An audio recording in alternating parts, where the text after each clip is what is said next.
Hey, what's up, my friends? There are two major things that you need to know about this air fryer toaster oven before you buy it. Even calling it an air fryer or a toaster oven just seems absolutely silly to me because this thing is so robust and so useful. It goes way beyond air fry, goes way beyond toasting, and I just want to tell you about it. I'm going to talk about those two things that you need to know before you buy it in just a second. But first, I just want to give you a rundown of the entire unit, its features, and how I've used it in my kitchen, and it's absolutely changed the way that I cook in my kitchen. So first off, I want to address the elephant in the room, which is size. It is a sizable unit. It is going to take up a good amount of real estate in your kitchen. But here's what I always weigh out. Does the real estate that the appliance take outweigh the usefulness and the fun of cooking and what I can make with it? And this unit, actually, for the size, it packs a punch. So I have no qualms having this thing in my kitchen because of how much I can use it and do use it. Yeah, size just isn't an issue for me because of how much I can do with it. So let's get that out of the way. It is obviously almost completely stainless steel. There are a couple of plastic components on the doors where the handles go into the doors. There is a glass door on each side so you can see the cook, which I actually really love. And then of course the control panel here is kind of a glass plastic with some touch buttons on one side and then just your modes on the other side. I'm gonna go through all of those in just a second because there's so many, and I just absolutely love it.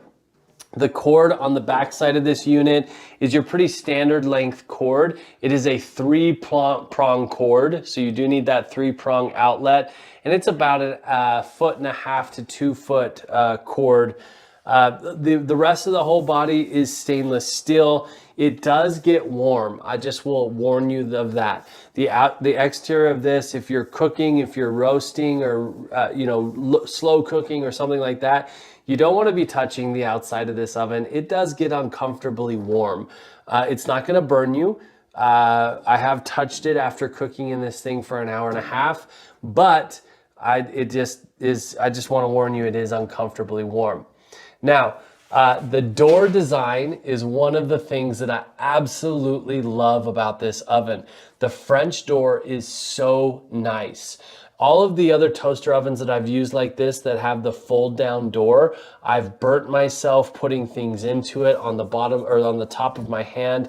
These French doors, and they are in sync together, and they just open right like that. And there is a catch spot right there. So key to know, when you're using this, don't open the doors like this, like even if they were to catch or like semi catch, like right there, don't do it because they can close because they're spring loaded.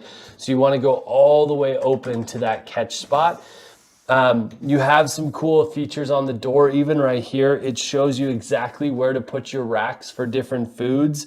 So you have the rack for broil right here, because that's going to put it right up against the top heating element. You have steak right here. You have rotisserie right here. That's going to be a no-brainer because with rotisserie, you're going to, there's specific holes for it. You have bake and toast right here, and air fry and eggs. You have pizza and proof down towards the bottom, and then you have grill and slow cook. So if you're grilling something on the grill pan, which I'm going to talk about in a second, it's not your ordinary grill pan, but if you have grill or slow cook, you want that down towards the bottom. That's going to get directly from heat from the bottom on the bottom heat elements. That's another thing to understand with this, is there are heat elements on the top and the bottom of this oven. That's key. Most air fryers just have a top heat element with a fan that pushes the air down. This has both, and it's going to turn on one or the other or both depending on the mode that it's in. And then it's also going to use the fan speed. This thing, I mean, it's so thoughtful. about different types of cooks and tons of different types of cooks. So just understand that. So let's talk about, before we jump into modes, let's talk about accessories that it comes with. So you have your standard oven rack, which is a really nice non-stick oven rack, super simple to clean. I have rare to find anything that sticks to it that I can't easily clean off. I keep this in the oven most of the time, even if I'm using other racks. The nice thing is you can use the bake rack and the air fryer basket at the same time. This is your air fryer basket. You want to throw anything that you're air frying, that you want to crisp up and make it feel like you fried it in some oil. You want to throw it in this basket so the air can circulate around it the best that it possibly can. So I'm going to throw that back in. You also have what's called the drip tray. This is to catch anything that falls out of that basket off the rack. You know the drill. This goes right into the bottom and it's super easy to clean. It doesn't seem like it has like a Teflon coating or something, but I've never had a problem getting anything off of the drip tray either once it's baked on there. So you also have a griddle, which is right here to grill things on. So I love to cook bacon on this, steak, grilled chicken, chicken thighs, like barbecue chicken thighs is awesome on this thing. And it has that kind of, that pattern that keeps the whole, so it doesn't, whatever you're cooking doesn't sit flat on a hot surface. It has these, kind of, they simulate like a grill grate or rack. Rather. So, and this thing is made out of a nice metal that is coated. I don't know what the coating is, probably a ceramic coating that is non-stick. So it's super easy to clean. The other cool thing about this is that it has these pour spouts. So oftentimes when I'm cooking bacon or I'm cooking steak on here, all of those juices gather in on the bottom, and sometimes it's too much and I'm cooking another batch. So I can actually pull this out with oven mitts, and it has a pour spout on both corners. So I can just easily pour that grease or that those fluids out of this, and then I can reload it and put it back in the oven. And of course, when we're using this, we're going to want to put it right down here on the grill spot, because again, that puts it right nice and close to those bottom heating elements. It cooks really, really evenly. And the other thing about having steak cooked into an enclosed environment is it keeps a lot of that moisture and it doesn't completely dry them out.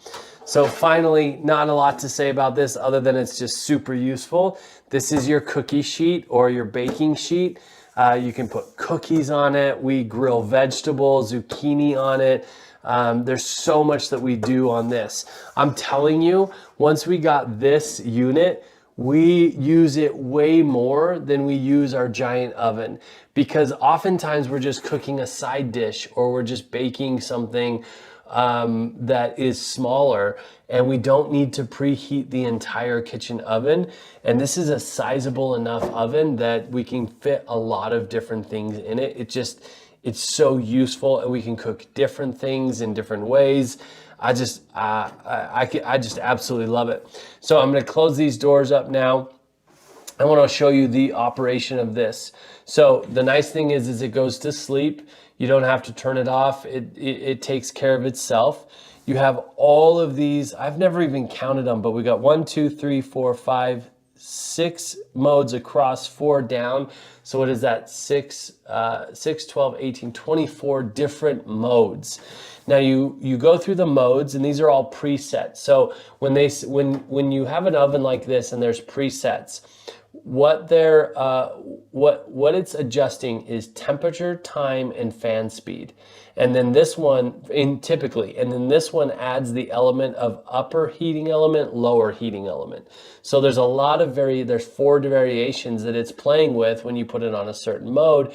That's why it's nice to have these modes. You can obviously do anything manual that you want to, and I'm going to show you that in just a second, but we use these modes a lot. So you've got air fry, fries, toast, rotisserie, chicken, pizza, wings, eggs, steak, vegetables, defrost, grill. And again, grill is just going to turn on that bottom element to heat up that grill pan. We got bacon, ribs, fish, slow cook, pastries, proofing. Proofing in this is awesome because my kitchen oven doesn't go low enough for a true proof, like 90 to 95 degrees. But also I don't have to heat up the whole thing. So I can just pop in a small little, dough ball that's going to be a loaf of sourdough bread or whatever, and I can proof it in here, and it's perfect. I've got broil, bake, roast, dehydrate. Dehydrate is awesome because you can run it for multiple days at a low temperature. They said 120 for the mode, and this is how you can change this. So they said for the dehydrate mode, they set it at 120 degrees Fahrenheit, and they have 12 hours. I actually like to dehydrate at a lower temperature, like 100, 110, and run it for a little bit longer. So if I want to do that, I can actually just hit temperature and I can adjust the temperature to what I want. I can go down to 100, I can go down to 85. That's nice for proofing. I wouldn't dehydrate at that, and then I can hit the time right here and I can take it up, right? So we've got hours and minutes, and we're up to 72 hours is the max I can go on the dehydrate, which is really cool because I don't have to buy a dehydrator, but I can use this. I mean, it's just multi-purpose, really, really nice. Also on here, we have an oven light feature, so we can turn on the oven light, see what's going on inside of there, or we can turn it off. Some of these more oven style air fryers don't have the option to turn it on or off. It just turns on when you're using it and turns off when you're not. I love the control. You also can just turn on the fan right here at high or low or off. And that's just a simple fan. It's exhausting basically the oven, cooling it down in there, all that sort of stuff. You can turn it off. You can obviously cancel, and then it has the start and pause button right here. All are nice wipeable touch buttons, so you don't have to worry about getting all these crumbs and grease and all that sort of stuff inside these buttons. They just exist there, and they're really easy to clean. So the other thing is, we want to make sure that I just want to point out, we have nice non-slip rubber feet on the bottom of it. So that makes sure that the oven's not going to slip around, but it also makes sure it's not going to damage any of the surfaces that you're putting it on. All of the modes are completely adjustable. The cleaning is a dream. Each one of these accessories cleans really, really well. And what else can I say? I mean, I absolutely love this oven. And again, it's changed the way that we've cooked around our house. And I hope you love it as much as we do.